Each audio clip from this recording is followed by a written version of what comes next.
She's setting up her phone, and I'm gonna let you pick the music. You have something about this. Thank you, thank you. Yeah.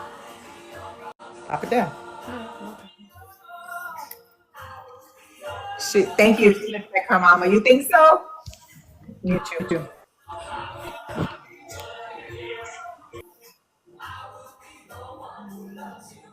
Till the end of time. But Omaira says she loves your hair. Thanks. Do we need the mics? Oh shoot, where are the mics at? Fuck. Let me grab the mics. I think they're in my Or room. are we fine like this? Can you guys hear us okay? Or do they prefer mics? The mics are right here. Do you guys prefer the mics or do you guys hear us okay? Since I'm off to the side. Yeah, let's do it. It's fine. It's fine. Okay, everyone says it's fine. We hear you okay. Okay. It's fine, it's fine, it's fine. Okay. Okay. Gotcha. You want to change the music or you want to leave it that way? I don't even know what to change it to. Okay. Welcome in. Good morning, everybody. Happy Sunday. We're here for our Gen X versus Gen Z conversation. We did it 2 weeks ago. Everybody seemed to like it.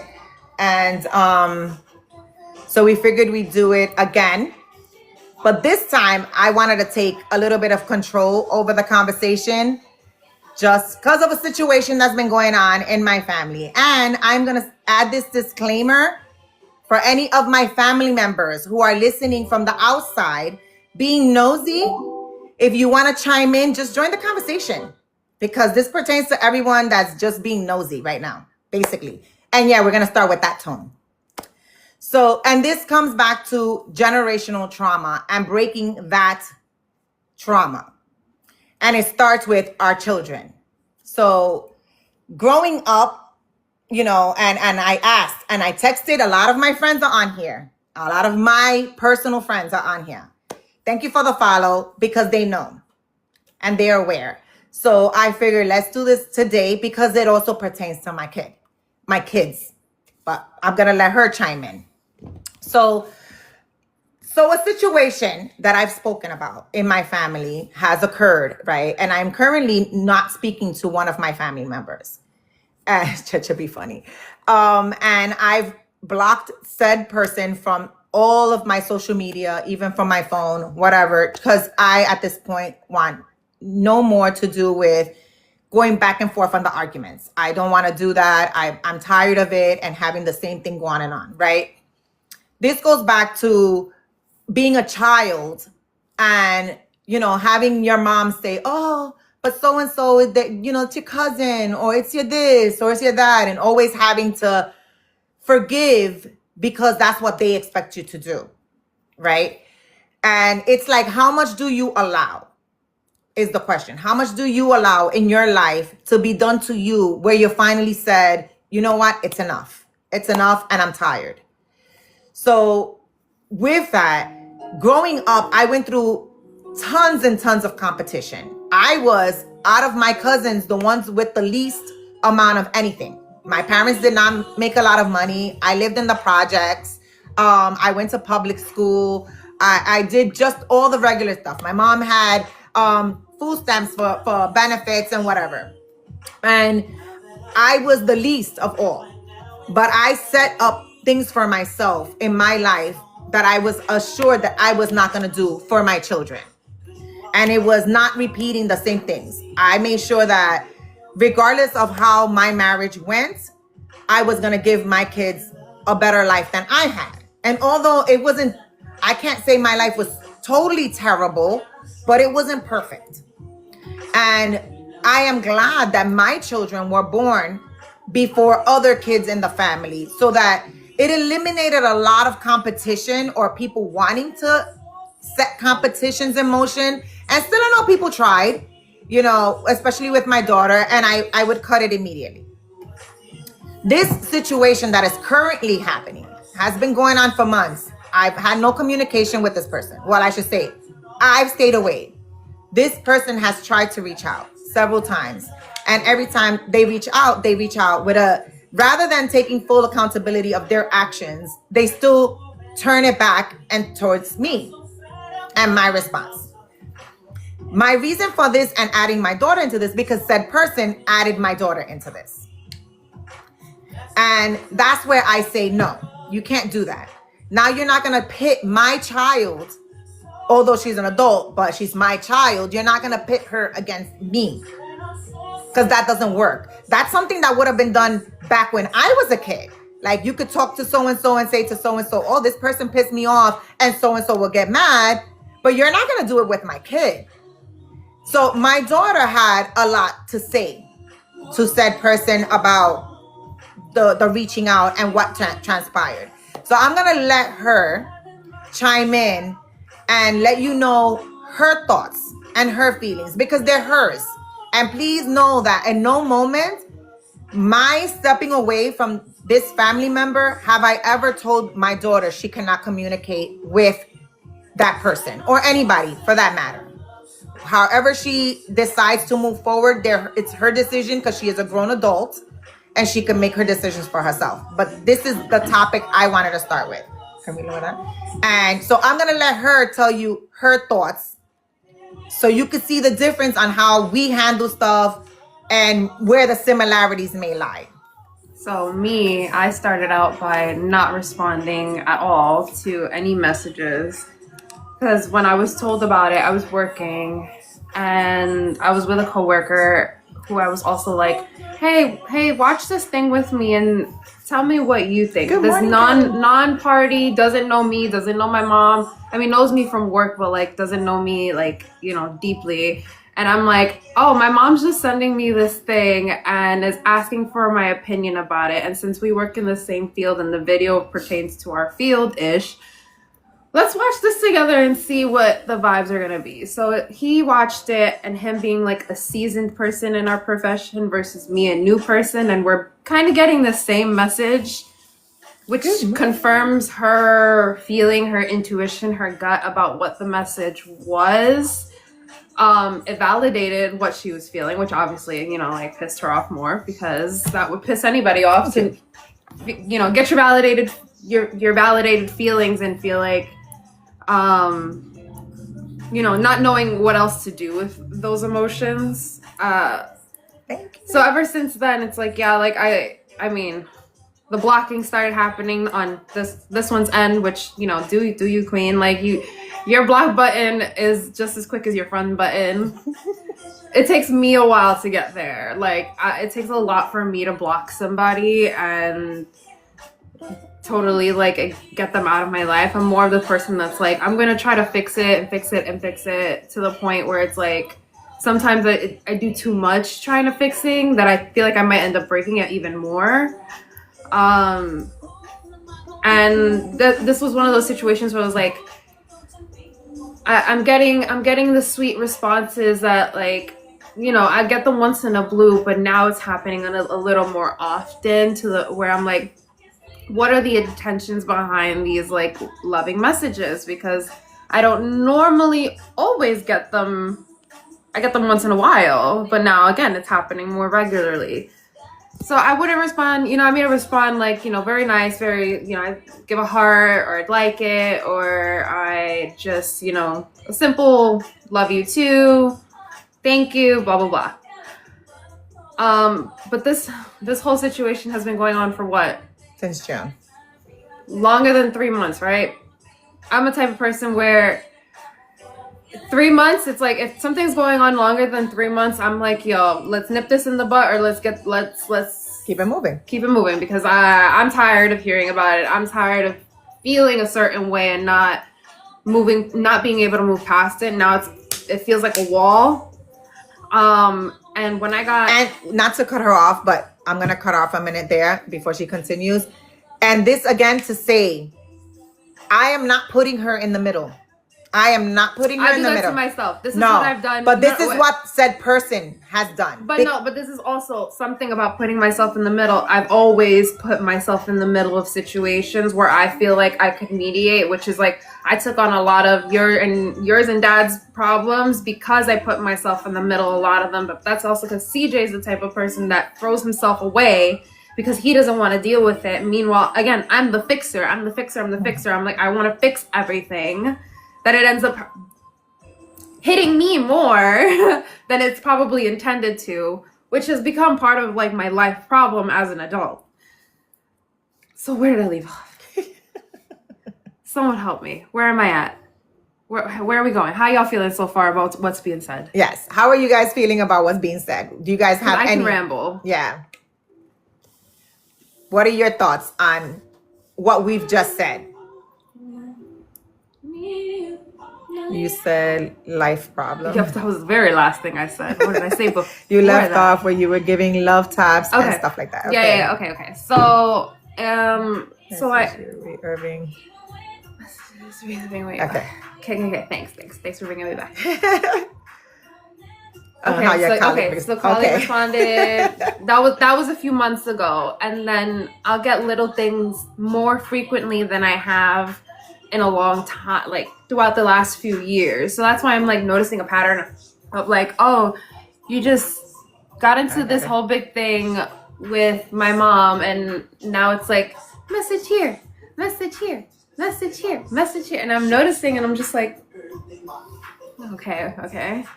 I'm noticing this more frequently, but again, still being respectful, because at the end of the day, this is a close person in our family. But throwing myself in the middle was something I was restraining from by not giving my opinions, because that day I wanted to call and go off myself, because I felt also very personally affected by what the accusations of what happened was and what transpired, versus like me being the middle person. I vicariously lived my mother's experience, meaning I got a lot of that trauma on me.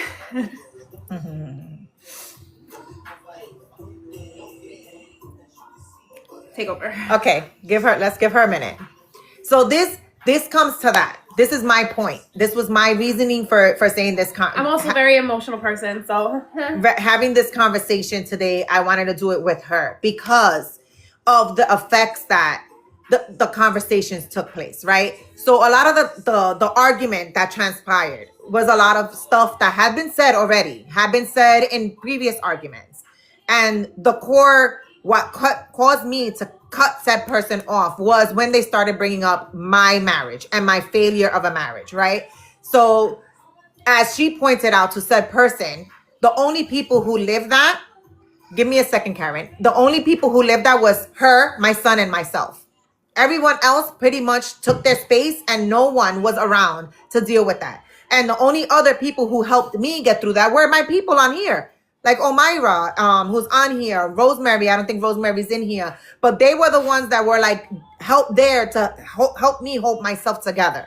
And it was a lot. It was a lot. So for this person to throw this in my face and say the things that she said and think it was okay. And then when you reach out to my daughter and my daughter responds to you like, you have no idea what you're talking about because you weren't there.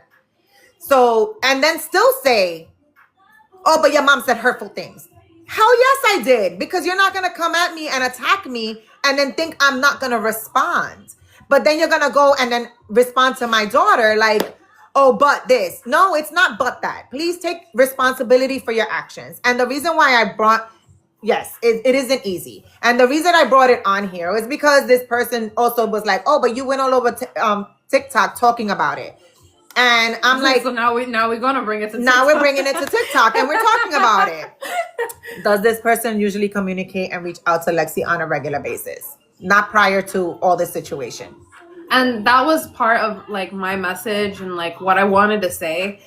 Her being able to have the people that she had to get her through that was like my friends, but we're young at that end. It's like all of us children are going through simultaneous things as children the same way adults are going through things simultaneously as adults.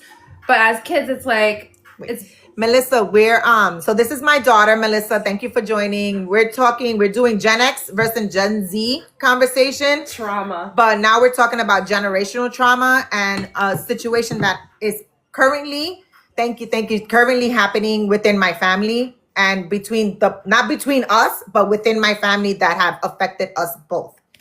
So that's where we're at. So my daughter's actually talking about her part in everything that's going on right now. Yeah. So it's like, again, like being a child going through that, I didn't really have that kind of support, which that kind of support now is therapy. Like You're welcome. that's what I'm going through. It's like I've had to place myself in therapy to be able to unlock why I react to certain things now and why I do certain things now, because of the fact that as a child I didn't get to process it in the way that like an adult would.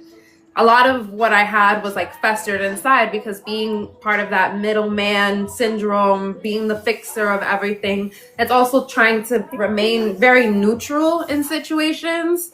That is very hard to remain neutral when you have such big feelings as a child.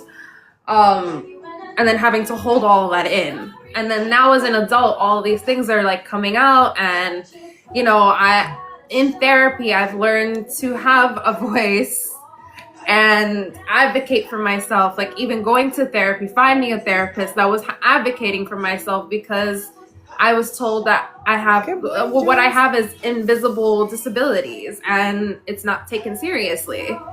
So getting myself in therapy and finding a way to actually be able to speak up and notice when someone is doing something that is toxic or manipulative or anything like that's taken me a really long time to get to the place where I'm at now, where I'm also I was able to acknowledge it before and unfortunately still be manipulated and swayed. I'm getting to the point now where I'm putting my foot down and saying like, no, this is a manipulation tactic and I'm not gonna fall for it this time.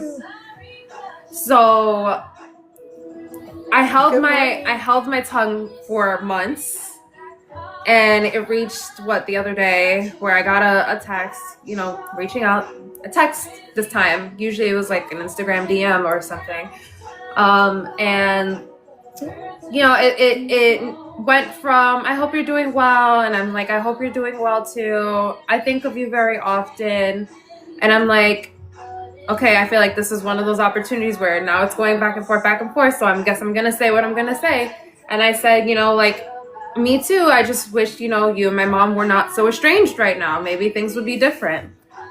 And it turns always to, well, you know how your mom is. I tried apologizing, but you know how your mom is. And it's like, yes, I know how my mom is. But then again, this is what I think. And this is the metaphors, whatever, I don't know what it is, that I use all the time. If you poke a bear and that bear bites your hand off, how are you going to expect the bear to apologize for biting your hand off?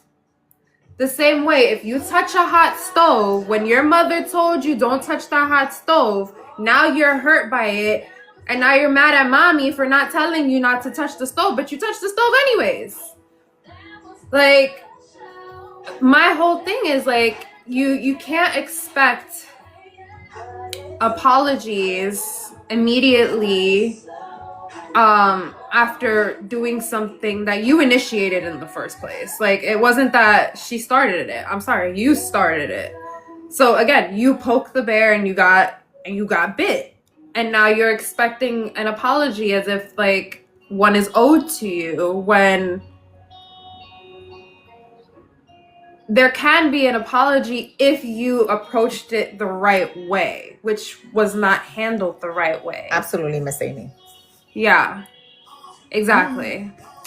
So in all of that, yes, me laying out my feelings, because it went from that to, oh, you know how your mom is, to me sending a long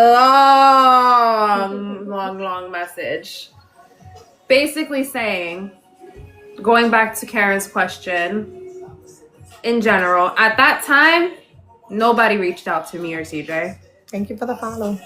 We had no support. We just navigated life. And part of my message was, nobody reached out to me and CJ. Nobody asked us how we were doing, how we were met. Everybody knew. Yes. Everybody knew what was going on in our family. Absolutely, Melissa. Yeah. And maybe people asked her how we're doing, you know, like people will ask like, oh, how are the kids? How are the kids? I guess not. But then you see, like, we are trickled down in this situation where we're pushed aside and nobody cared. Yes. Okay. So with that, so we went through a hard time, and I've talked about this on my lives because it is a part of my life and a part of their life. You know, I married the man of my dreams, so I thought, right? This was the man that could do no wrong, but he did all wrong. And I lived 20 years of a miserable marriage. And I don't want to say all 20 were miserable, but let's say 15 out of the 20 were. And finally, because I had a mom in my ear who was constantly, you know, oh, the kids need a father, blah, blah, blah. No matter how I thought things were going or what I felt or whatever was going on, I always had that, right? And, you know, I did a lot. I worked. I had 2 kids. I had them in Catholic school. I was doing all the stuff. Mind you, he was an active dad, also doing his stuff, but he was an active dad. I don't want to take that away from him. But at the same time, you know, when things started to go sour and I started noticing, now let's granted, for a very long time, I just went on pure instincts and intuition. I could tell something was wrong. I knew something was wrong. And I was like, wait, and no matter how much, but I was called crazy. Oh my God, you don't know, because I had no proof. Wait, I'll say something. I cry for everything. I cry for everything. I got told I'm too overly emotional, too sensitive. So if a bitch gonna cry, a bitch gonna cry. I'm a sensitive gangster. Get it over it. Go ahead. And I'm also a crier anyway, also. But I also have learned to set that off sometimes. So going back to what I was saying, all of those things happen. I had, after so many years of trying to get out of a miserable marriage, finally I let that go. I let it go. I did it. One day I was just like, you need to get out. You need to get out. And I was like, so done. So done. The kids were not there. I just said, you have to go. I screamed, hollered, did all the things. And because I had no support, no familial support in that time, I had to navigate that through myself with my kids. So now I'm a single mom with 2 teenagers, and making sure that life is gonna be okay. I'm pretty sure said person and probably the rest of the family thought I was gonna probably drop my kids off at my mother's and live my life and do God knows what. But no, because I'm also that person that's gonna show you I'm gonna do better. I'm gonna do better for me. I'm gonna do better for my kids. And I did that. I continued to push them or whatever. So going back to her going out this weekend, when she was a teenager, I may not have let her enough because of the fact that I would always say, I don't want people to talk about, you know, your mom let you do this. Your mom let you do that. Nope, we weren't going to do that. I was going to make sure that my kids were on the straight and narrow. And not that I was a strict parent, not in the crazy way my mom was strict, but I wanted to make sure they were going to be right. Because if somebody said, oh, but so-and-so did this. Yeah, she's working. She's doing her stuff. She went to college. She has 2 degrees. She's doing her stuff. My son works a full-time job. He's a postal worker. He's walking out in the street all day. Winter, rain, snow, whatever, he's out there. They're doing well for themselves. I was able to give them what their dad couldn't. And I take that and I say it with all the grace of God in me. And this is what I told this person, because they're going to throw religion at me. They're going to throw God at me. I was like, I'm pretty sure God is with me every single day. From the moment that I told that man to leave my house to this day, God is with me and my kids. And I believe in faith and I believe in all of that. And which is why we're here. So this person was a part of my life for so long. And because they're not used to, and Michael Myers said this to me the other day. This person was used to doing shit and me forgiving them right away.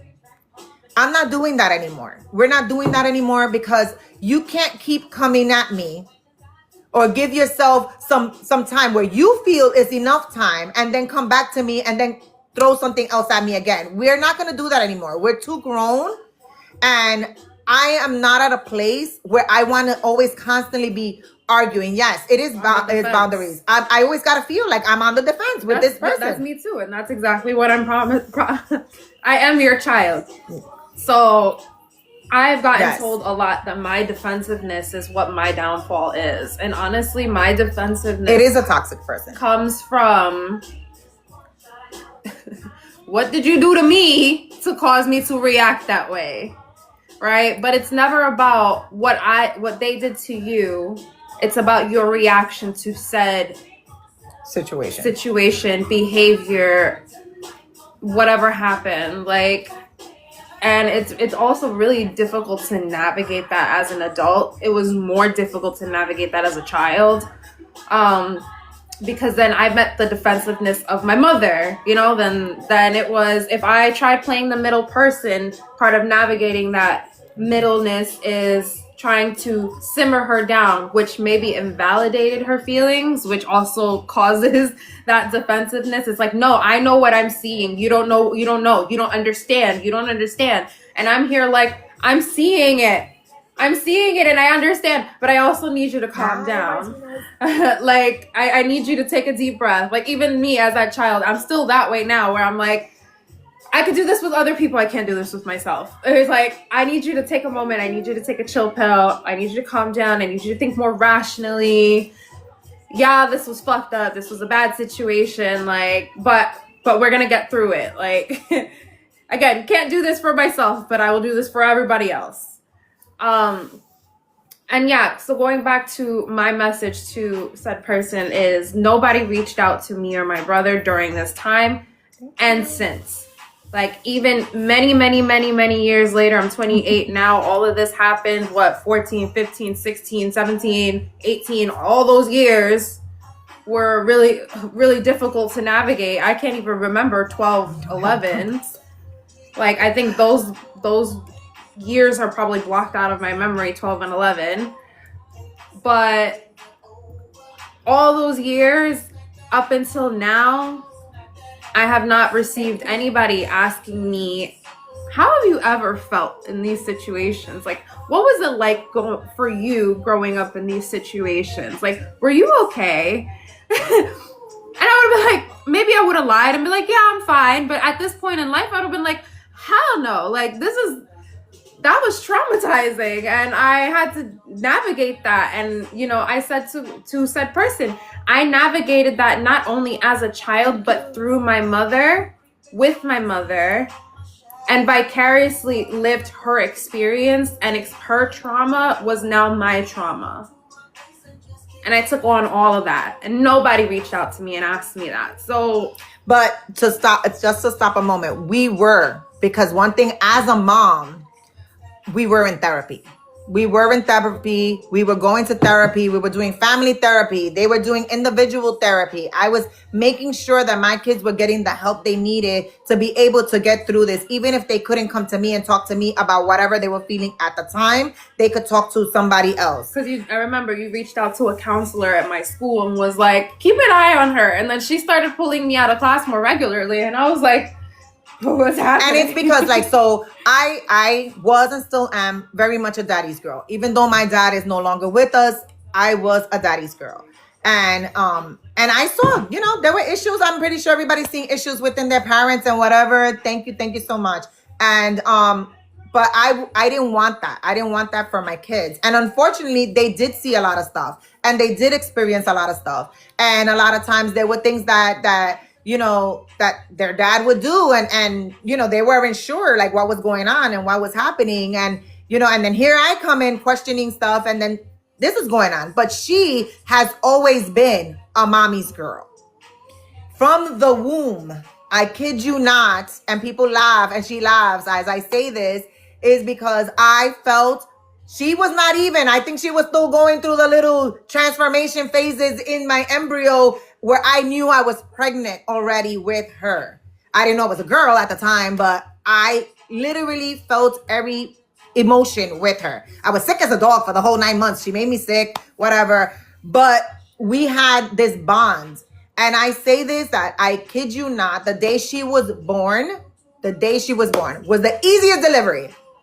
I had her 9 months pregnant. I was sick as a dog. The day of the delivery, I broke my water at 3:15 in the morning. She was born at 6:17 a.m. No drugs, no nothing. 3 pushes, she was out. Easiest day. And I feel like the moment she slid out, the blinders went up. And I called them my love blinders. The red glasses that I couldn't see past the dad. And from that moment on, it was like I knew something was wrong. And for a while, I would say that, where at some point she was like, damn, mom, I feel like it's my fault. And I'm like, no, if anything, you were my blessing because you opened my eyes to things that were happening that I was not sure of. Now, as I said before, it took years for me to get out of that, for me to finally find the strength to get out of that hole. And a lot of begging from me. Begging and pleading. And even my son, like when your kids tell you it's time to end it, you know it's time to end it. Like it was enough. There was just too much going on. And these are the things that certain family members don't know because they weren't there. They weren't there. Asked, which was my whole point. Yeah. Nobody asked. Nobody understood. Nobody knew the depths other than what they speculated, heard, knew from what she said, but mostly based off of what they speculated. Because what can you do without information? Is speculate, is guess, it's talk. Gossip then turns into gossip. Oh, what's going on here? What's going on there? I mean, I don't know. I don't want to say like anybody was gossiping. I haven't heard people were gossiping. I just know that gossip happens in life. Yeah. That's just a natural part of, building bonds and talking things through, which is fine. Gossip if you need to, but be mindful about what you say. Because then gossip can easily spread into lies, spread into misinformation, and turn into more speculations, which causes doubt in people and causes people to look at you sideways, look at you differently, and approach things differently. So with that, I will say, so what I did, my takeaway from my failed of a marriage, right? And let me not say it, let me preface it a little bit different. It wasn't a total failure. I was in love with this man. And I want to say he was in love with me at the time we were together, right? And they were babies. We were young. We were babies. Young. We wanted the same things. And for the most part, we had that. I will never take away his title as father. I will never call him his baby daddy. People have heard me say that over and over again on here. I do not like the term. He is their father. I've never taken that from him. And we've gone through all this stuff together in life, and I'm not gonna, make changes for anybody else. Like no one was there. Like our decisions and how things happened in life, unfortunately, it didn't take us the dream path that we wanted, but and things got worse before, when they shouldn't have. Like I think if we would have ended it earlier, it wouldn't have ended as nasty as it did. But unfortunately, when you don't know any better, you try to make the best that you can. And like she says, she's a fixer. I tried.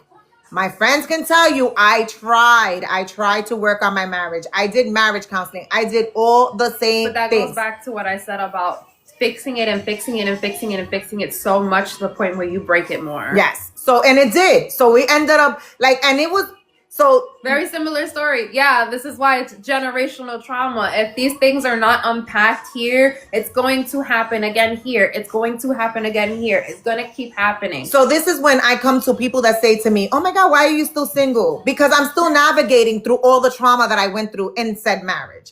And mainly because, so to get a better understanding, we were young. I met him when I was 15 years old, 14 going to 15 years old. And we got married. I was 20. And this was my best friend. And get that clear. My best friend.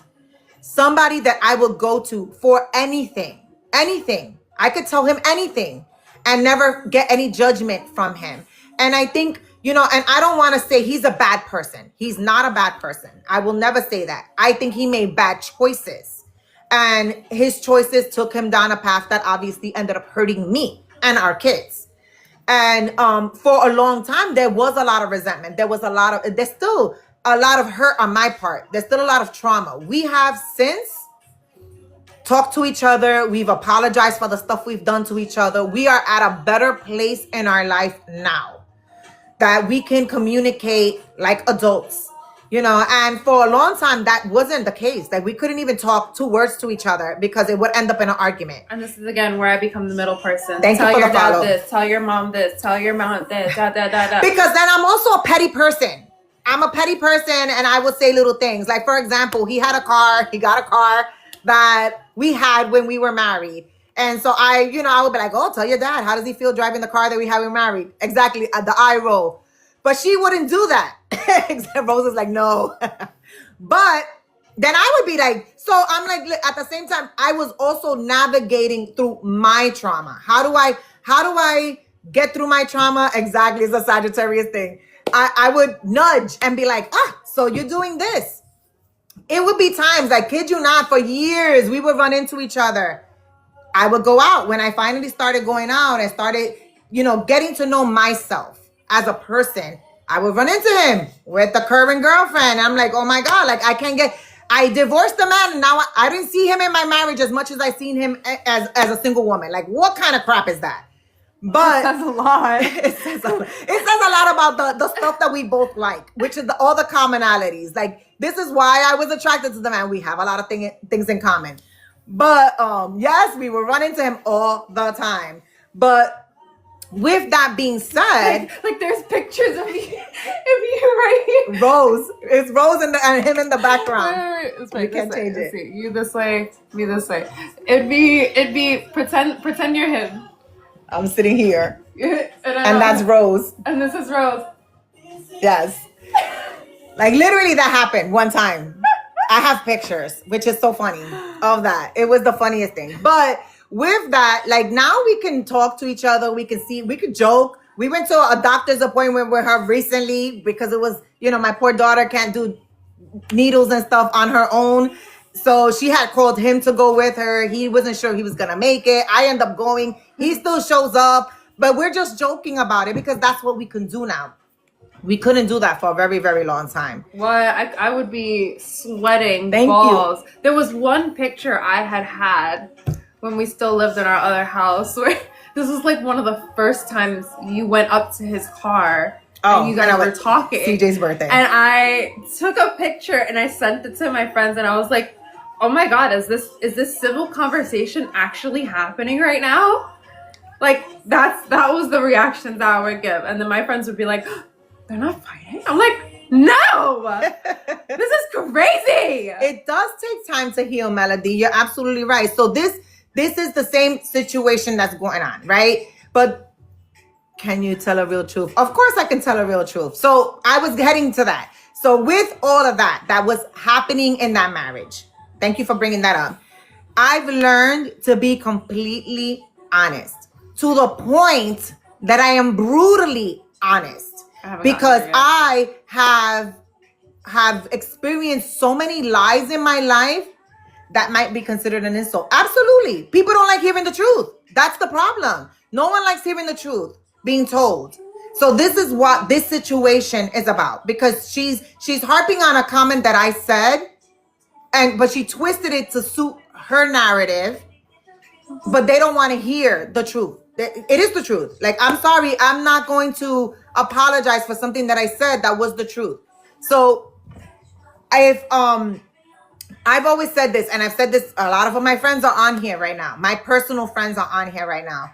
And they know when I've said, if I can't speak the truth to you and I have to change a word to better suit you, then I'm really not being honest. So do you want an honest friend, or do you want a friend that's going to sugarcoat shit? Because if you want a sugarcoater, I'm not that person. Yes, I cannot be, and I don't want you to be a sugarcoater with me either. If I am stepping out of line and I've said something, even if in my truth I've said something that hurt somebody, please tell me. The truth is the truth. Keep it real. Absolutely. I know it's because some of the comments must be blocked. I don't know. It's so weird. At our big old age, F your feelings. Absolutely. I'll talk last night. Exactly. A lot of these, yeah. We gotta look at the filtered comments. Yeah. I'm gonna say they weird thing. Yeah. So back to said situation. So it wasn't enough that my daughter had to say the things that she said to said person. So Crystal, you don't know about this Oh, wait, one. wait, wait. So before, let me Go go ahead. through the rest of the conversation. Because that wasn't just the only thing that I said. It's like, obviously, my main point and my main hurt was the fact that nobody ever reached out to me or my brother. And for you to make such a bold accusation, I don't even know if accusation is the word. Like, you're... No, it was the accusation because she accused me of being a shitty person. Right.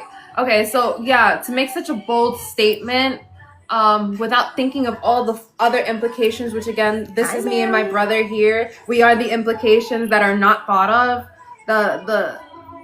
That's something that I'm like, you need to understand that you don't know what you're talking about, respectfully. Like I know. So for one of the things that I got, it's like, oh, of course you're gonna defend your mom. And it's like, well, yes and no, because I tell my mom when she's done too much. That is part of the bluntness and the boundaries that I have learned to start having with my mother. That's also part of changing the generational trauma. Right. Whereas you were not able to tell your parent about themselves and the wrongdoings of what they did. I was not able to do that with her before. She is able to tell me, Mom. Now it's different because now I'm adult. Now I'm adult, and I've learned things. I've also experienced things. For real, Crystal. I'm still the daughter, but at the end of the day, I believe that younger people can teach older people things if the older person is willing to learn and accept it. There's a lot of parents out there that like you'll tell them something about themselves, and then they'll be like, oh. Like they're so turned off by it because, well, this is how I was raised. So like, this is just how I'm going to be. And it's like, no, you can unlearn that behavior if you really wanted to. You're choosing not to. And that is my problem. And that's what, for a while growing up, that was the issue with this one. But as we've gotten older and as we've gotten to this house honestly was a big blessing in terms of how we've learned to communicate, because even though we're not I made sure we were not going to be in the same space all day, every day. So the living situation helped because it gave enough separation to where before we were all like this, now we're like this, where it's like, all right, now I can start being a little more blunt, a little more honest and be like, Mom, yeah, did you really have to say it like that? Like you could have said something different. In this situation, I was like, hell no. What you're saying is absolutely fucking right because that said person doesn't know what happened. I know what happened. So yeah, I'm going to defend her. And yeah, I'm going to say, you know what? Maybe she shouldn't have said what she said, which I had told her. Maybe you shouldn't have said what you said. But at the end of the day, you said something first. You poked the bear. You can't expect the bear to apologize when, first of all, you're saying, she didn't say, can you forgive me? She's just here saying, I've forgiven you. I've forgiven you. I forgive you. I forgive you for what you said. But I didn't say anything wrong, right? That's the problem in this situation. And that's what's not being acknowledged, where it's like, did you say I'm sorry? Did you apologize? Did you acknowledge you're wrong in the situation? How can you say like I forgive you but not take any accountability on your end for what wrong happened?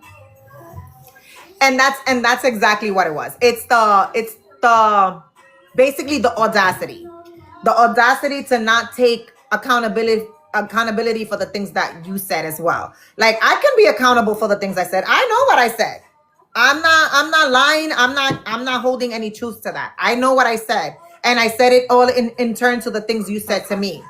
So you're going to send me first off. The first communication was a text message saying just that, going, I forgive you for everything. I didn't ask for your forgiveness. I didn't say shit.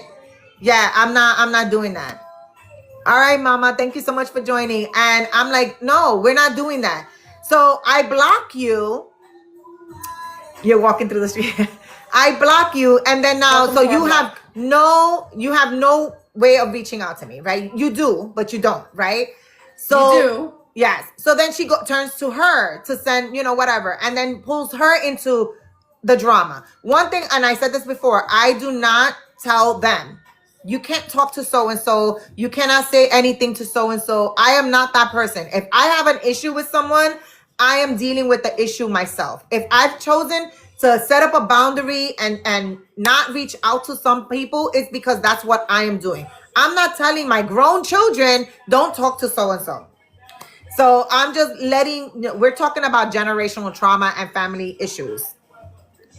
Yes. So then, yeah, we don't look back. I don't. And especially if I'm still. And that's me though, because then I'm not that. So I'm more of like the fixer. I'm like, even the other day when you were like, oh, she reached out or blah blah blah, and you guys spoke, and I'm like, is there any way to mend the situation? See, so she says that to me, and I said to her, no, not at this moment. I am not looking to resolve anything right now because this is not the first time. For those in the chat that are still in the chat that are my friends and know this, this is my daughter, Judith. This is not the first time that a situation has transpired between me and said person. We've gone through situations over the years. Things have been ugly on, again, her part towards me. And then I end up being the bad one because I retaliate with my words, with my actions or whatever. And then I'm the bad one. But then again, I end up giving in because of family. Oh my God, she's my family. Oh my God, and whatever. But then it happens again. So how much of that am I supposed to take? How much of that? I'm 53 years old. Hello, Osita. I'm done. First and foremost, and I've said this to a lot of my family. This home, I got it on my own. No one helped me get this. Thank the Lord. Well, God's help, right? I live with my children. I don't say that my children live with me because they are grown adults. They each pay bills. They each have their responsibilities. Everyone does their part. No one's living here for free. Everyone has a role to play and they're grown. So if my adult children choose to live with me, why is it anybody's concern? Why do you care where my child or my adult child lives? Why do you care? You're not putting them up. You're not doing this. So why do you care about what they're doing or where they're living at? And then how dare you say anything about that to me or anyone else? So then, because whatever you wanted, whatever outcome you thought was going to happen with your conversation with her didn't work out, you reach out to me. Johnny's like, I wish my kids never leave me because people don't mind. Absolutely, Zen. People don't mind their business. So then you reach out to me. How do you reach out to me? Because we work for the same company. I get a DM at work. Oh, Crystal, if you're still here. Yeah, I get a DM at work. And it's like, oh, I tried reaching you, but you must have me blocked. Yeah, I have you blocked. So now you reach out at work. Yes, Crystal. You at work. And I'm like, what is this about? I'm thinking maybe a family emergency. No, it's more of the same nonsense. I'm like, are we not done? Like, do you get the hint? Well, no, it's not, because of the fact that now, since I finally said what I said, you wouldn't have gotten that message if I didn't say anything. Yes, Johnny. Go ahead.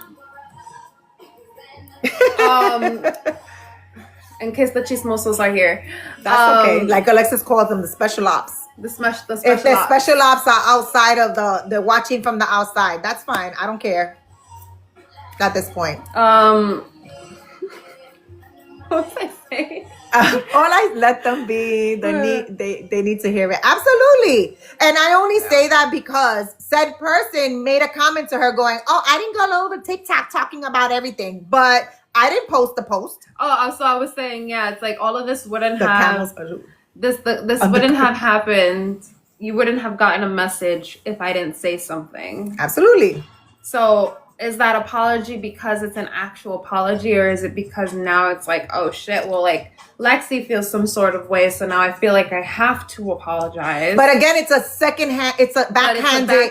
backhanded apology when you're saying, I forgive you, but you did say some things that pissed me off. Like, so you're really not apologizing. You're still upset. Like, go back and look up the meaning of apology. Exactly. She didn't apologize. I love the family bochinches, the never ending story. Exactly, Omira. Girl, bye. Like, I'm so done. And it's like, yeah, it's the apologies with the buts.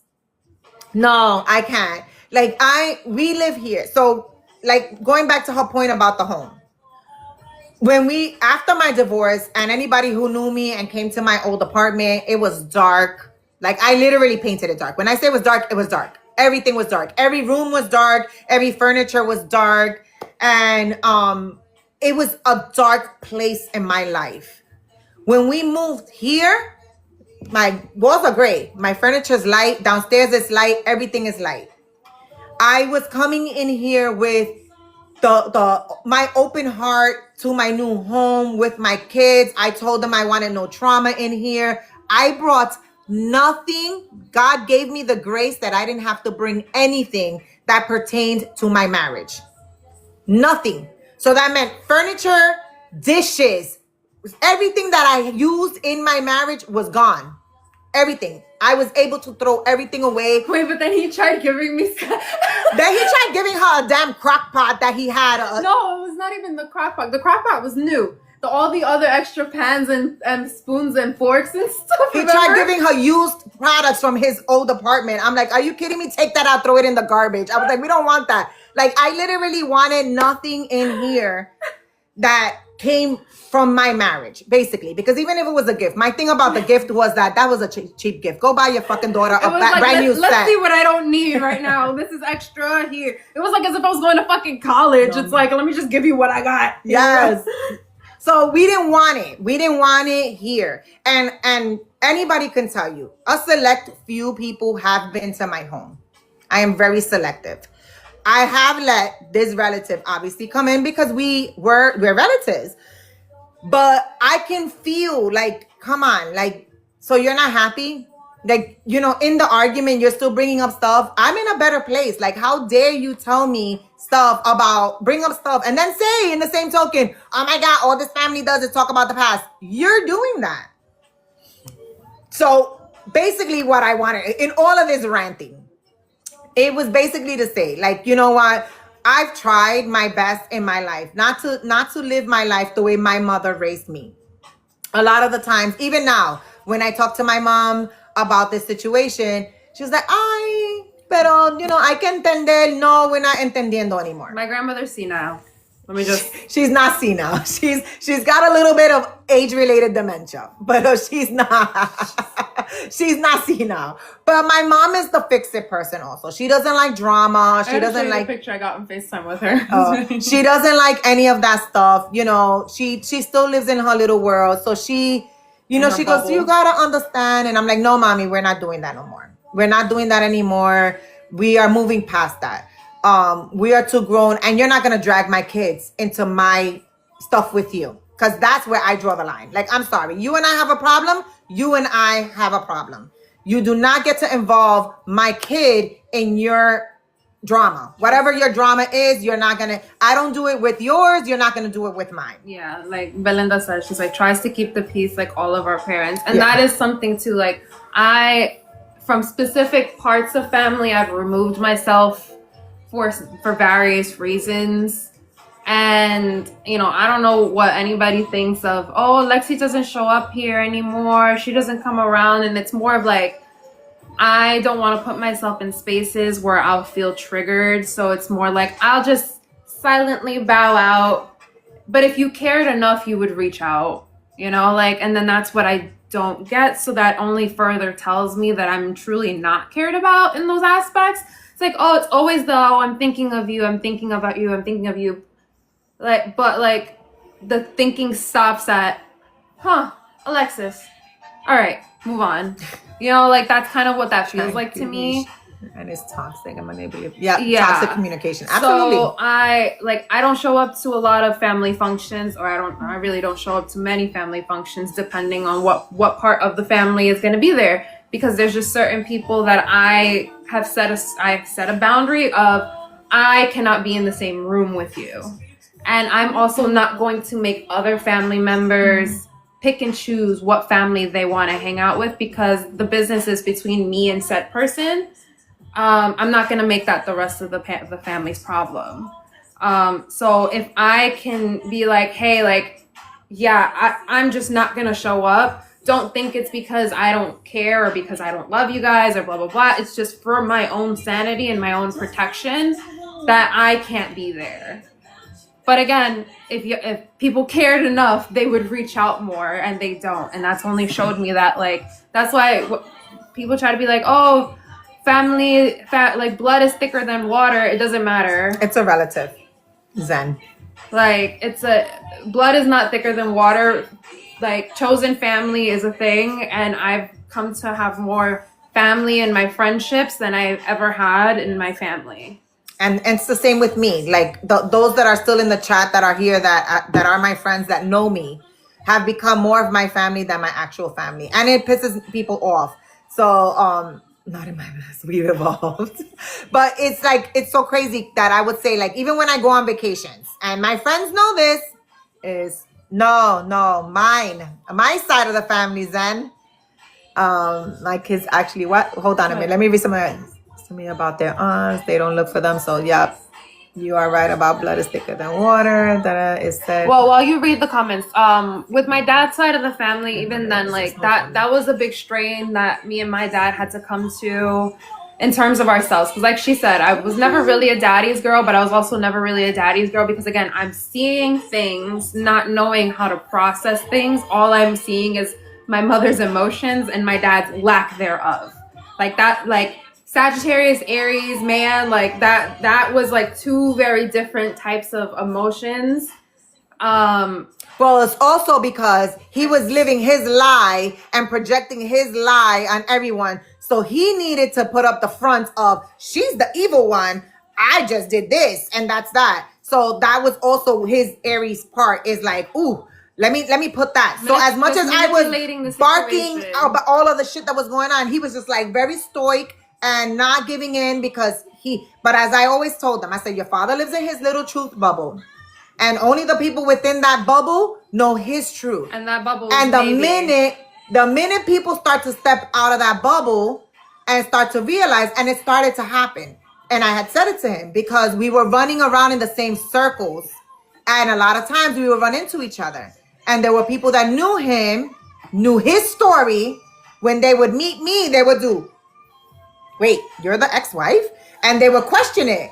And it was because once they would meet me, they were like, wait a minute, that doesn't sound like the same person he's talked about. Which is funny because not related to that. I am a Sagittarius then. My best friend now, my best friend Jasmine, we met through my other like we were working at the same place. Like I was working at a pharmacy and I had this really, really close friend who was like, oh, like, I dated this girl for a little bit, but like now we're really cool. The ex is an Aries. We're gonna be, and that friend of mine was also an Aries, the same birthday as my dad, which is why this friendship was like very eye-opening for me in terms of how to navigate my father, because I was like, I made a friendship with a man that's like my dad.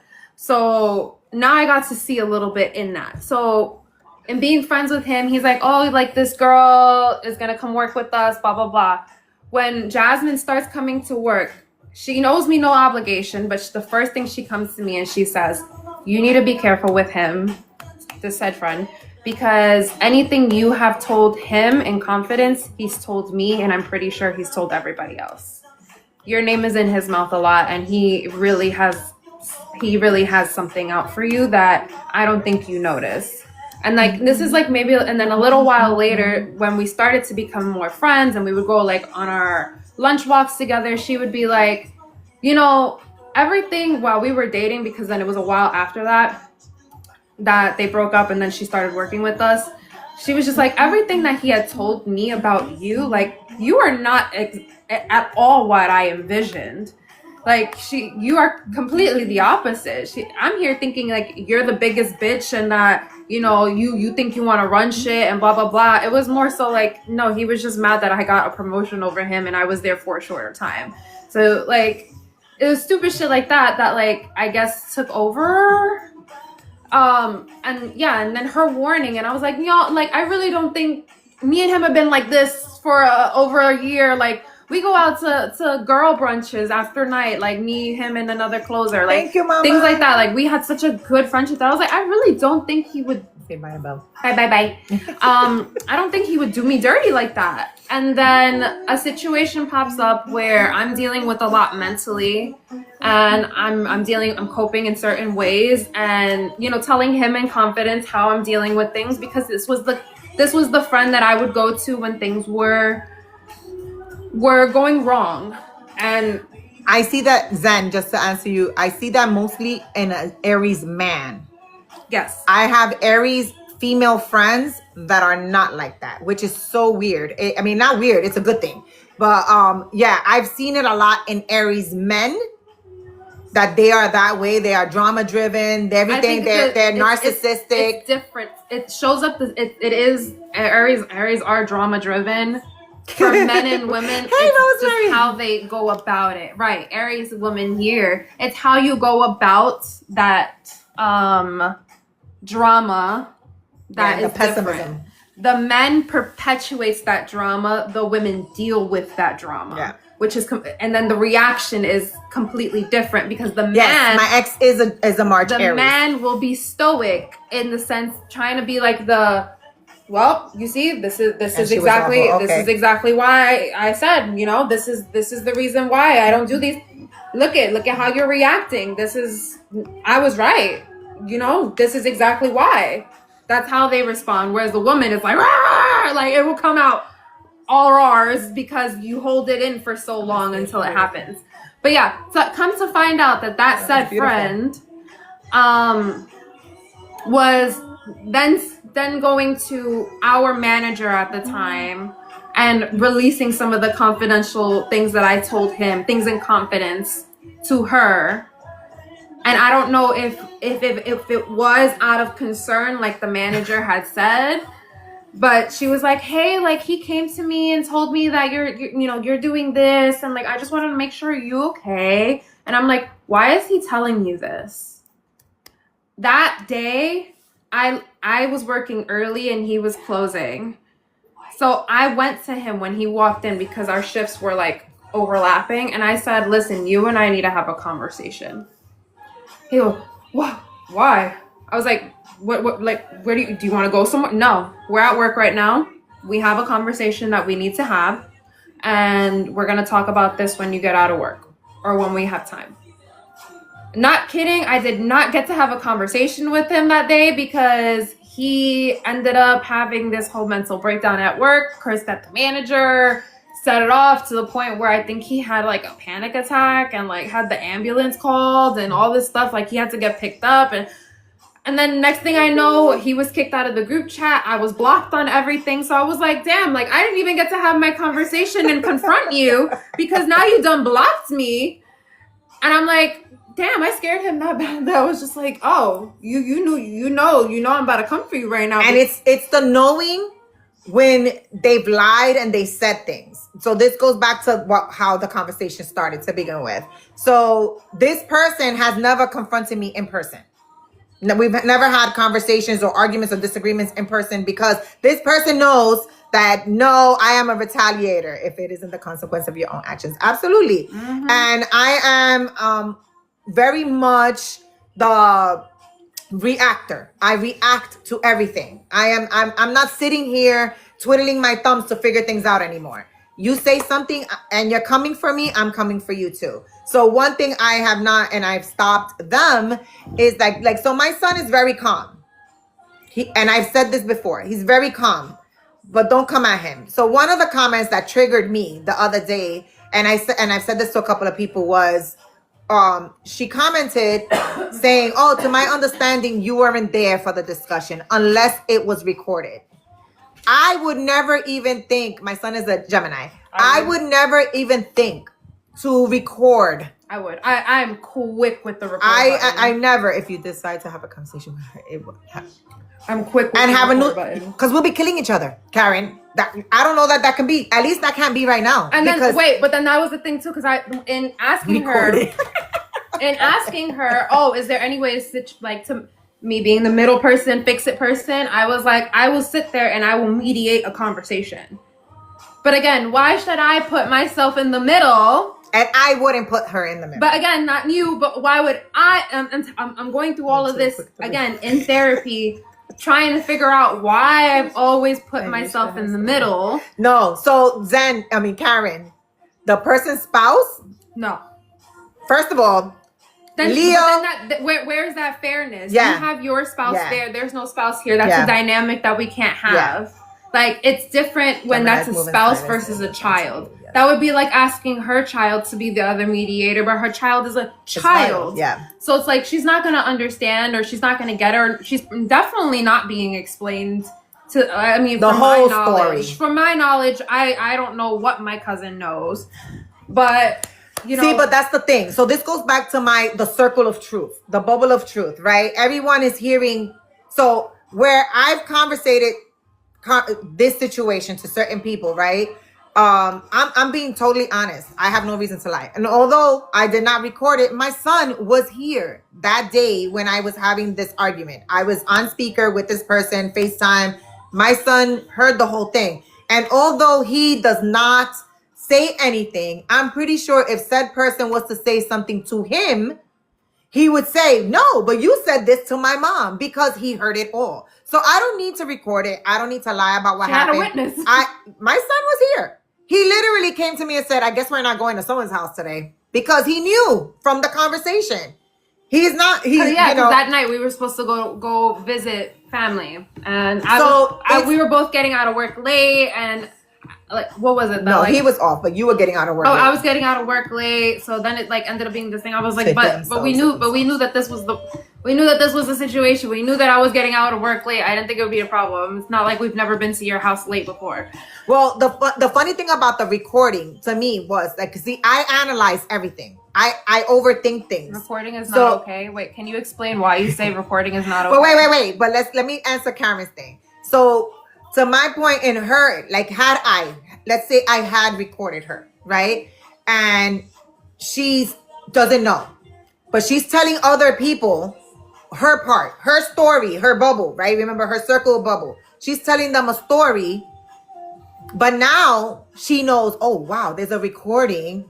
So now I got to take a step back because there's things that I did say. Wait, that I'm not admitting to. I want to chime in though. You can tell the person you're recording, and that is okay. I will say there are different laws in different states. In New York, it is a one-way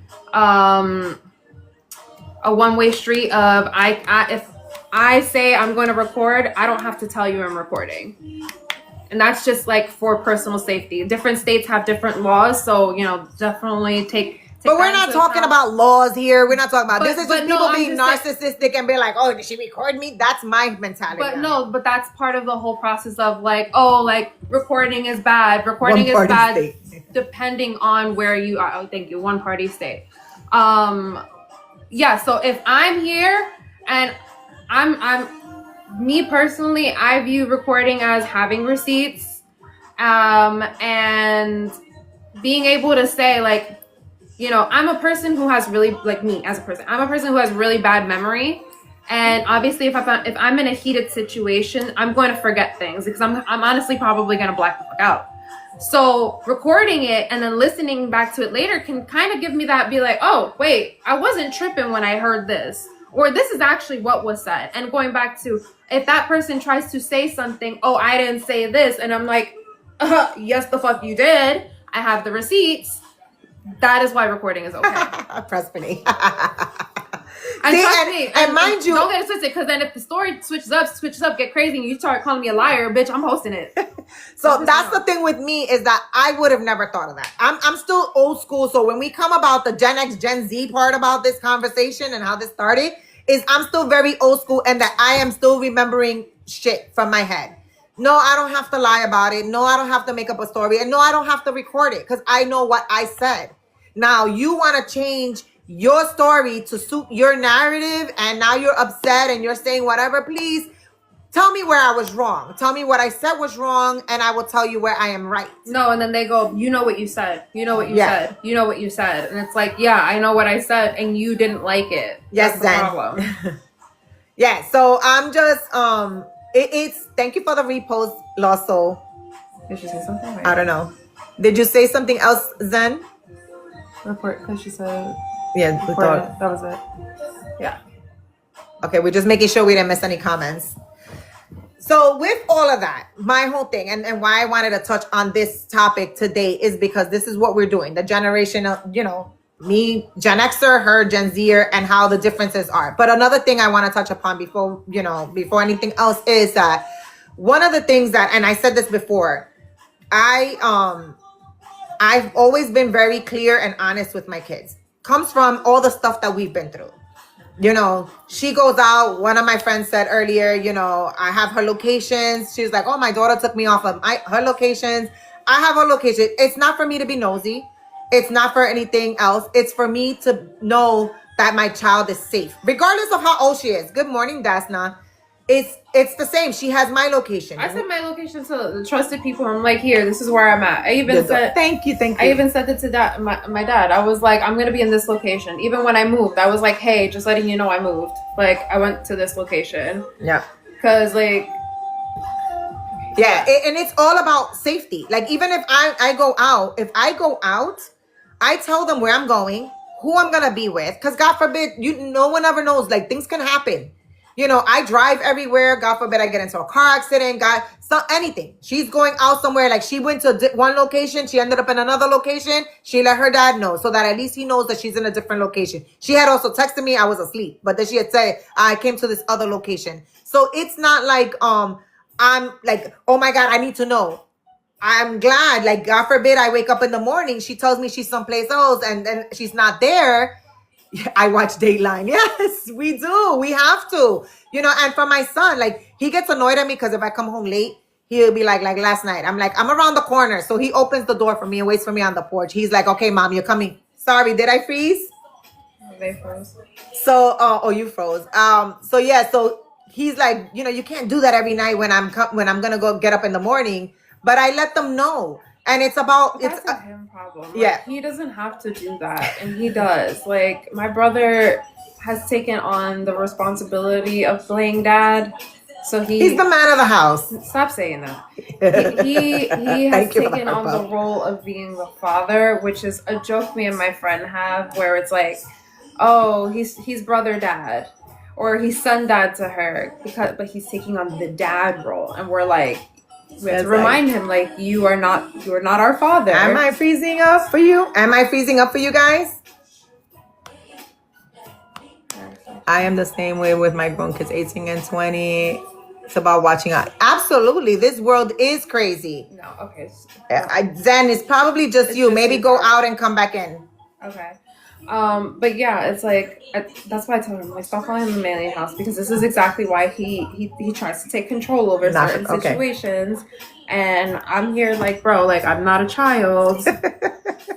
Thank you for showing out the light. Don't treat me like sometimes I do have to check him and be like, dude, I'm still your mother. Like, cut it out. Like, I know you're an adult. Thank you, Luxie, for the follow. I'm like, I know you're an adult, but chill. I am still the mom. Your brother is, yes.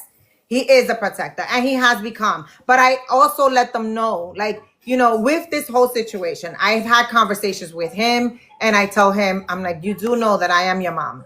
You do not have to take on that role. Like, I'm not putting that responsibility on you because it is not your responsibility to do. And yes, my son reprimands me too. So does she, but they both do. And that's also part of that generational trauma, learning on it, unlearning it, all that, because it's, again, as the older person, as the older person, for the children, the parent-child dynamic, people have this idea that parents are gonna be the same way. It's like, this is how I am when you were born. This is how I'm raising you as you're being born into your adulthood. This is how I still am. And it's like, no, as the child grows up, they start one way. They're molding, they're learning, they're seeing the world, they're experiencing the world the same way you did as a child. So if you were brought up that way, that doesn't mean that that's the way that it has to continue. Like, so now, as being the second generation, American here, because this is what, we're all Americans, but second generation Puerto Rican American, it's unlearning those toxic behaviors that I think any culture brings with their family, And it's like, no, you I'm starting to teach her, like, no, like, I can check you, be respectful about it, but I can check you and let you know when you're wrong. And there have been times where, like, she'd be like, you know what, maybe I was tweaking a little too much. And it'll take her a while to get there, but at least she'll get there.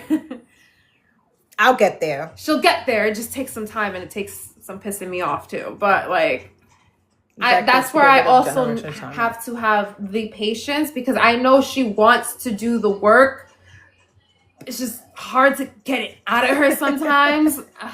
And it's just like, but the fact that she's even willing to do that, there are so many other parents that would not even try, not even want to, not even like acknowledge the thought of their child coming to them and teaching them something new about themselves. And maybe it's something that you don't like about yourself, that you're just like, I raised you. You're not going to tell me about myself. You don't know me. When it's like, yeah, like I experienced you.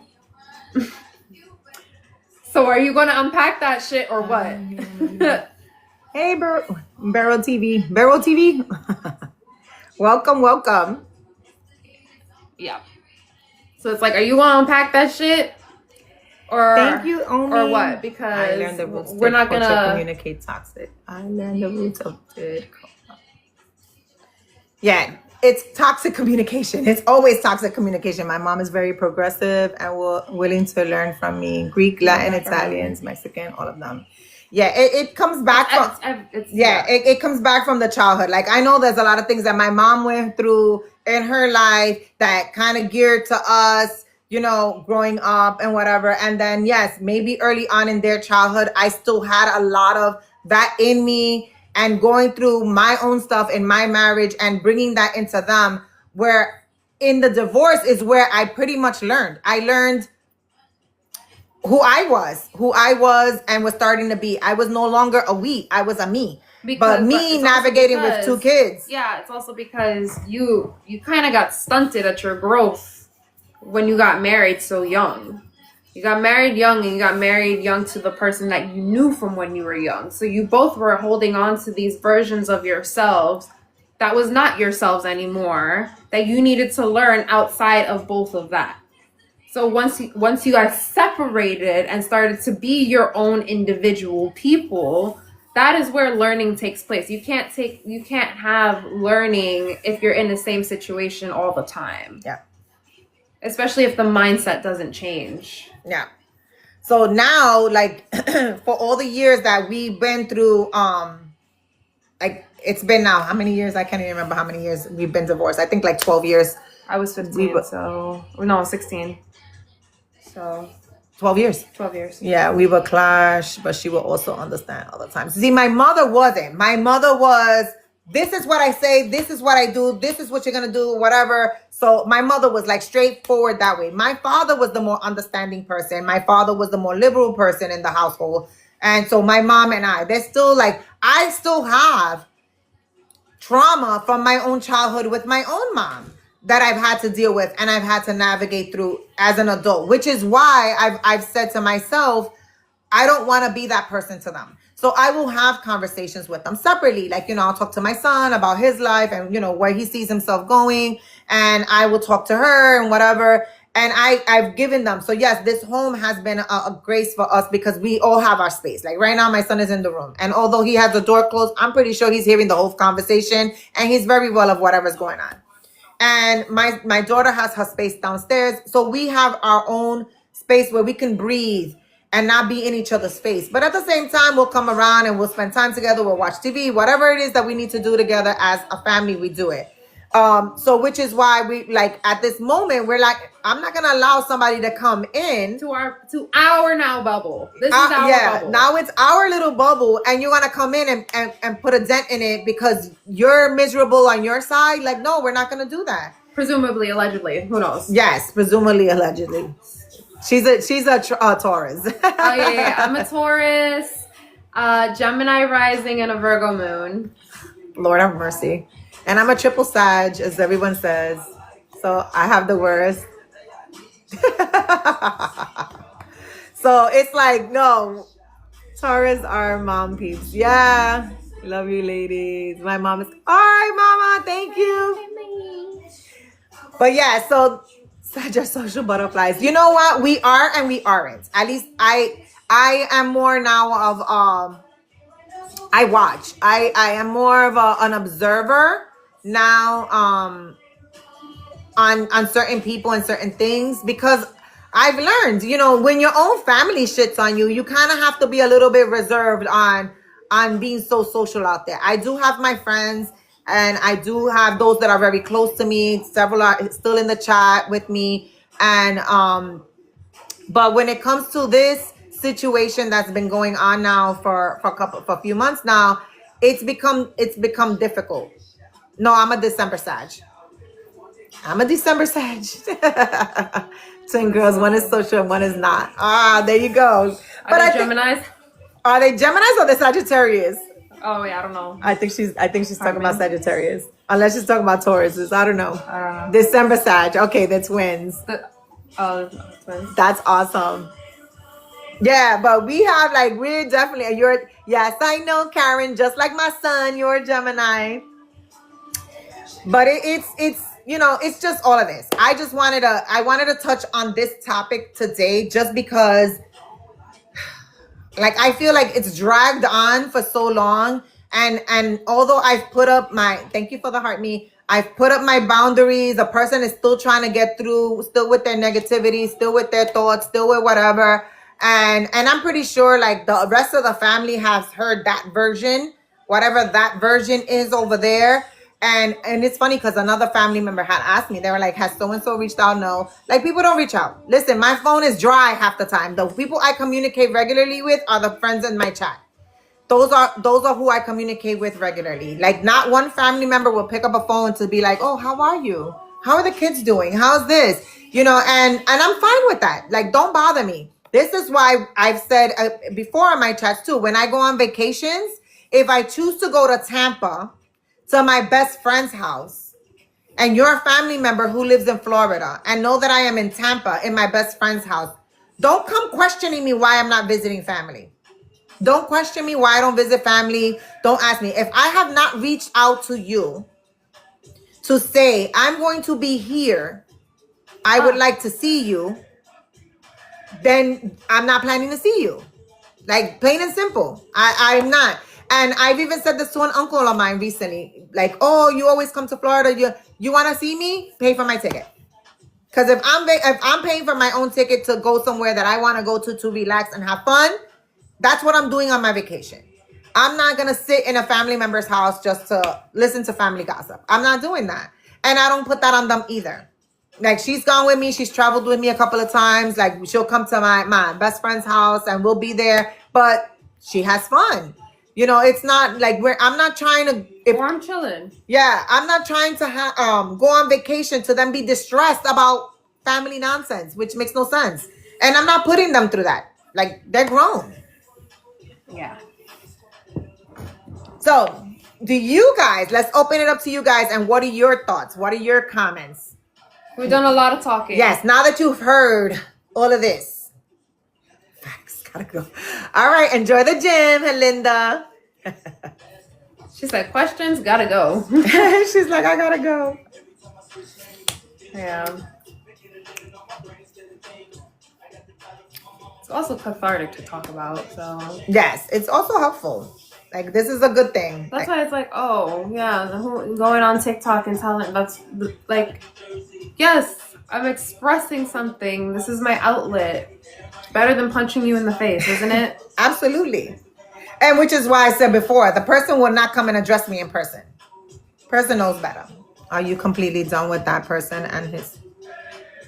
You guys are going through it. As far as being completely done, we're family. God forbid I am that person that if an emergency was to happen, I know that I would end up going. But do I want to continue? If I was to reach, I won't reach out. No, I won't reach out. I will keep my distance. If I happen to see the person, it's gonna be let me say, I really don't know at this moment how it would be. At this moment, currently, I can tell you if I was to see the person, I would continue walking the other way and not address the person. Because that's just where I'm at right now. Because I do not want to talk right now. We can't talk. Like the attempting to call me the other day, thank you for the heart knees, was a mistake on that person's part in the first place, because I know we would have ended up arguing again, which is what I'm trying to avoid. So am I totally done? I don't know. I am done right now. Do I know like 5 years from now how that's going to be? I don't know. Okay, it says, do you ever miss the person who shall not be named?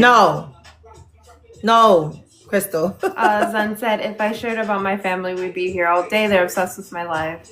They said, is this a family member who's hating? I don't want to say hating because it is what it is, but like more like projecting presumptions and like the person is hating. Sorry. I don't like to know that. I don't like to think that either. But in the conversations and the things that have been said and the things that was said in that argument, it's more about, you're pissed. What you're pissed. And I said that. Are you pissed that I am doing well after my divorce? Are you pissed that I'm living this life after my divorce?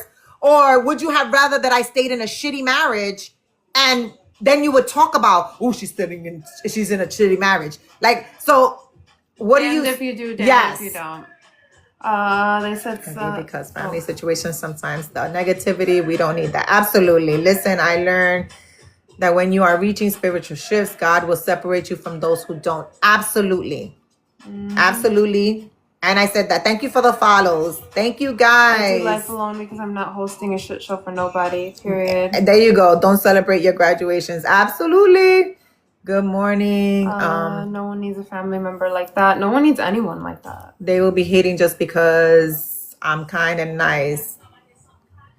Hey, Jamie. Welcome Education for family, civic, and respect. Education for family, civic. Carolina, gorgeous family. Thank you. That person has rooted issues. We all have rooted issues, but it is our responsibility hey, papi, to unlearn those rooted issues and deal with them. And if you're actively choosing to not deal with them, or if you're dealing with them in ways that in reality are not helpful to you, then that is ultimately the problem. Yes, it is okay to let go of toxic relationship. And I said that. At the end of the argument, I said, I prayed on this long and hard, and the answer was I needed to let you go. That was my response. Like, and if you do not respect that response, then you're not respecting my boundaries. And I can't. And then don't use work as an outlet, because that's the wrong step to take too. Don't try to take that like, oh, I can reach out to her here. No, we're not doing that either. We're too grown. No one likes accountability from what I have learned. No one. Like, listen. I mean, it's uncomfortable. So it's like people have to just learn. Hello, Chris. Me too. Like I'm. This is something that I'm unpacking and learning in therapy, because obviously trying to unpack it and learn it on my own is not doing anything for me, because it's on. Like, I was going through a time where I thought I had gone through a process of learning how to heal, and I'm like, okay, I think I've gotten there, and then I go backwards, and now I'm back in this place. So now it's like, no, I need someone who's going to help me and guide me and teach me how to go about navigating accountability, how to take it right, because that's a learning process. But what I've learned in all of that is you need safe spaces in order to grow, and safe spaces with family members who won't give you that pushback, with friends that won't give you that pushback. It has to be someone or people who are open, and that same way, it's like, I can be direct with you. I can tell you how it is. And I know that I'm coming from a place of love and non-judgment. That's what's needed. And a lot of people can't do that for themselves when it comes for accountability. And it's really hard. Like, taking accountability is hard. You don't like hearing that you did something wrong to somebody. And if you do, honestly, then that's just fucking weird and you're a weird person. But like, for the people who actually genuinely care when they hurt someone, it's like, you want to know what you did to hurt somebody. And you want to know how to take accountability. It might bother you and be like, damn, fuck. Like, at least for me, I'm one of those people, I'm like, oh my God, like, I fucked up. And again, like, fix it so much that I make it worse. But I have to learn that. Like I needed those safe spaces, and thank God I have some friends that help me navigate those And types of things. just to clarify a little bit, because I am a reactor and I do tend to, and because I speak very openly and very bluntly, so I've learned that now I take a step back. So my two comadres are in the chat if they're still both here. Those are the two that I go to for anything. So in this situation that occurred, I went to them first Immediately. before addressing this person. I went to them first. So I wanted to make sure that I was not going crazy in how I thought to receive the message. And I was not wrong, which is why I took offense to it. And then when I addressed it, it came back with a defense on that part because they knew what they were doing. They knew they wanted to rile me up with their message, which is what they did. So, and now here we are months later, still talking about this. Like, I want to be done with this already. Can we just chill? Can you just leave me alone? Now you know you're blocked. And stop with the communicating. Stop with the backhanded apologies that you really don't want to do. And you're only saying them because somehow someone in your little world over there is saying you have to apologize so that you can go back and say, oh, but she's not even taking accountability. I'm not apologizing for what I said. I'm not at a place to apologize for what I said. I said no lies. I responded to your comments, and that's where I'm going to stand at. Now, 5 years from now, if I feel like later on when I'm a little older and say, oh, maybe I was a little bit too much, maybe at that point. But right now, no. You said a lot of crappy shit, and I came back at you. You didn't want me to come back at you. You shouldn't have said the shit that you said, basically. But for me, when it comes from family, it's different. It's either jealousy or envy, how you hate on your family. I'm big on accountability. If you're not emotionally mature, you're going to have a hard time with me. I say it one time, then I'm done. The rest is up to you. If you own it and fix it, see respect. We can try to repair, but if you're stuck on that BS, miss me with that shit. Yeah. Look, I was a pushover. I would not comment and would just disappear. But one day I got tired.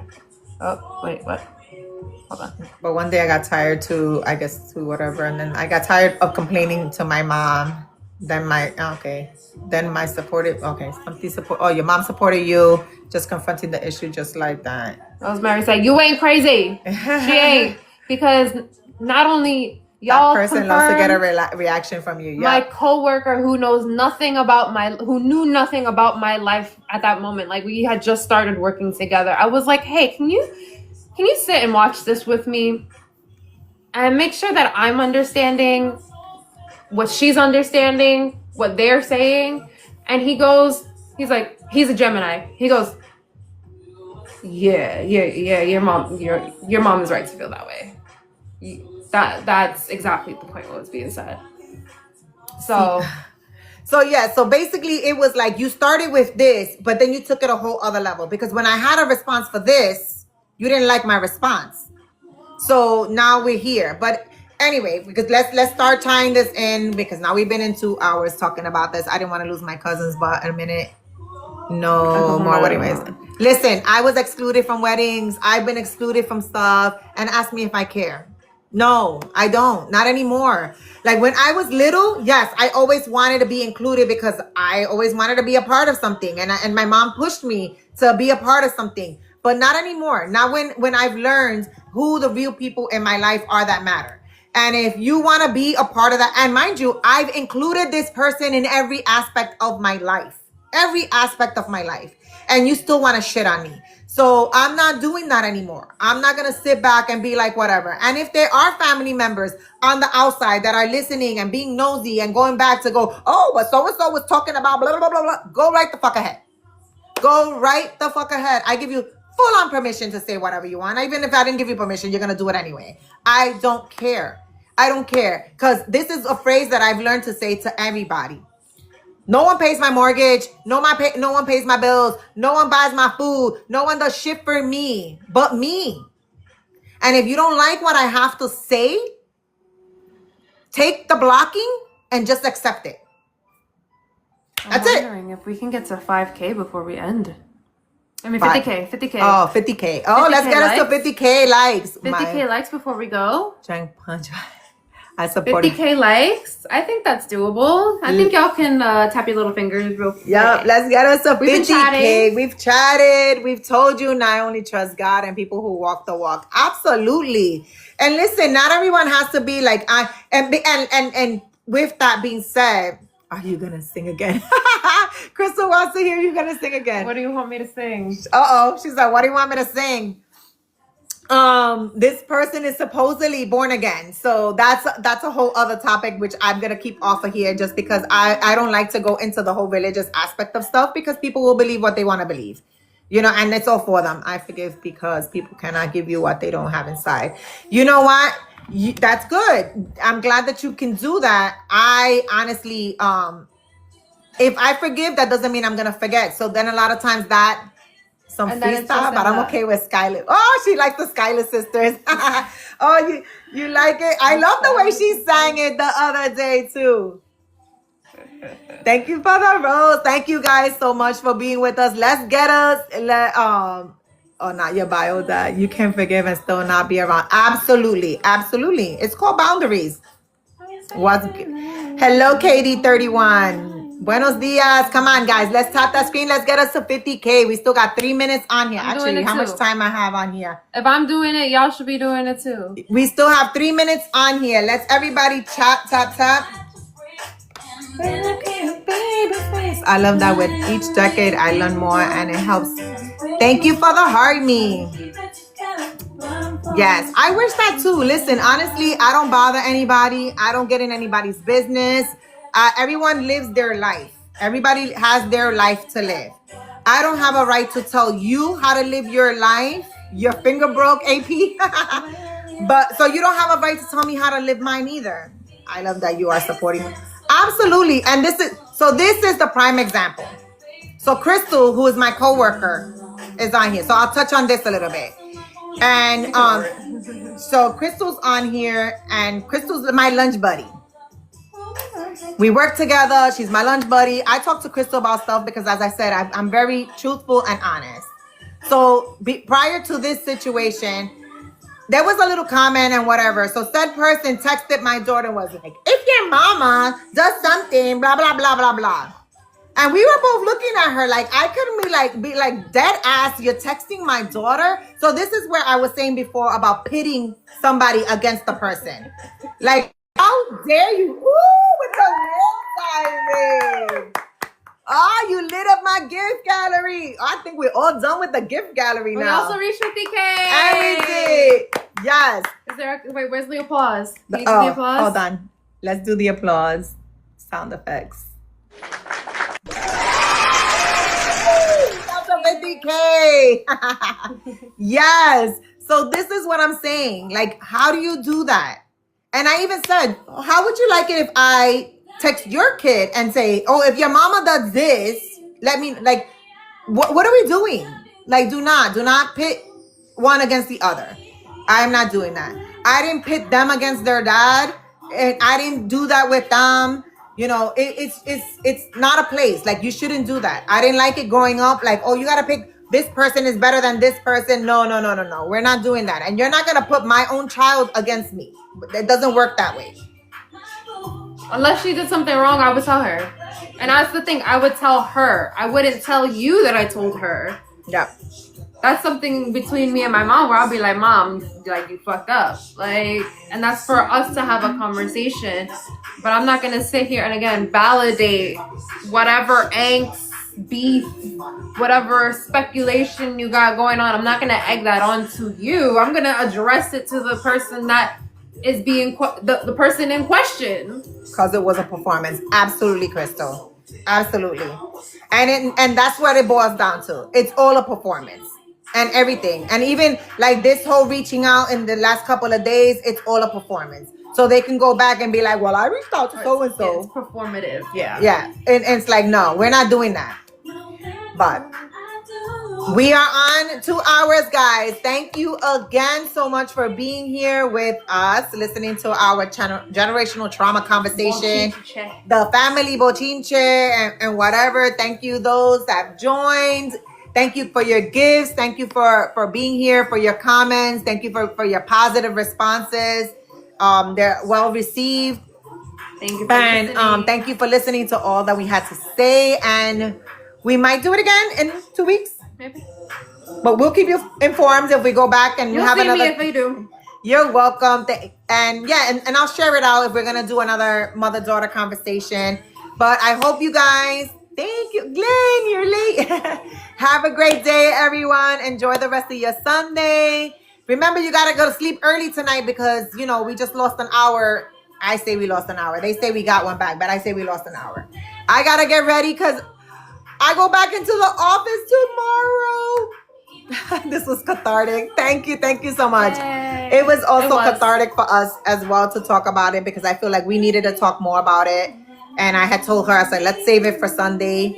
And here we are. But thank you guys so much. My gift gallery is totally lit for the week. Woo! Yay! Cheers. I'll do the cheers. Hold on. Give me a second. So I will be back my regular time tomorrow. Where does Alexis go to school and what does she study? Alexis is actually I'm a graduate. yes, I went to LaGuardia Community College, then I transferred and graduated from Brooklyn College. Then I went back to LaGuardia for my program. you have 2 degrees I in. have 2 degrees, 1 certificate of completion. So I have 6 years. But wait, in in deaf studies and linguistics, so American Sign Language. I'm an American Sign Language interpreter. so she's an interpreter. So she deals with kids with special needs. Is that what it says? Or Deaf and hard of hearing. deaf and hard of hearing kids. Yes. So if you guys haven't looked at my post, I have a post of her recently last week. She had an event where she was signing at a gala. You got to check her out. And I'll put in my interpreter TikTok account. She has an interpreter TikTok account. Please follow her there. She did you taught special needs? Yes, she is amazing at what she does. And she did an interpreting for, what's his name? Jordan Fisher. Jordan Fisher. It was a very nice event. He actually commented, shared, liked, did all the things. He did all the engagement on TikTok with her. And if you guys have not watched the movie, what is it? Oh my god. Something. Dear Evan Hansen. Dear Evan Hansen. If you guys have not watched that movie, it is about mental health awareness.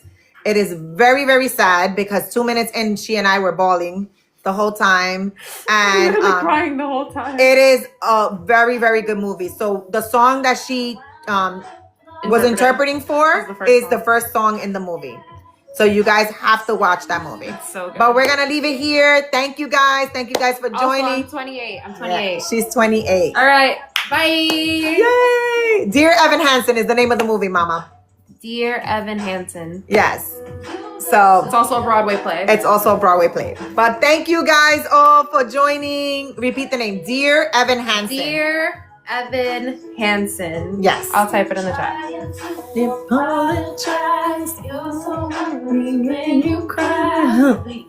Yeah. Oh, sure. Why did they? No, it's okay. Okay. Okay. It keeps freezing. Yes. So it's Dear Evan Hansen. Thank you, Melissa. But we're getting off now. Muchos besos. Oh, I hope you guys have a wonderful Sunday. Thank you.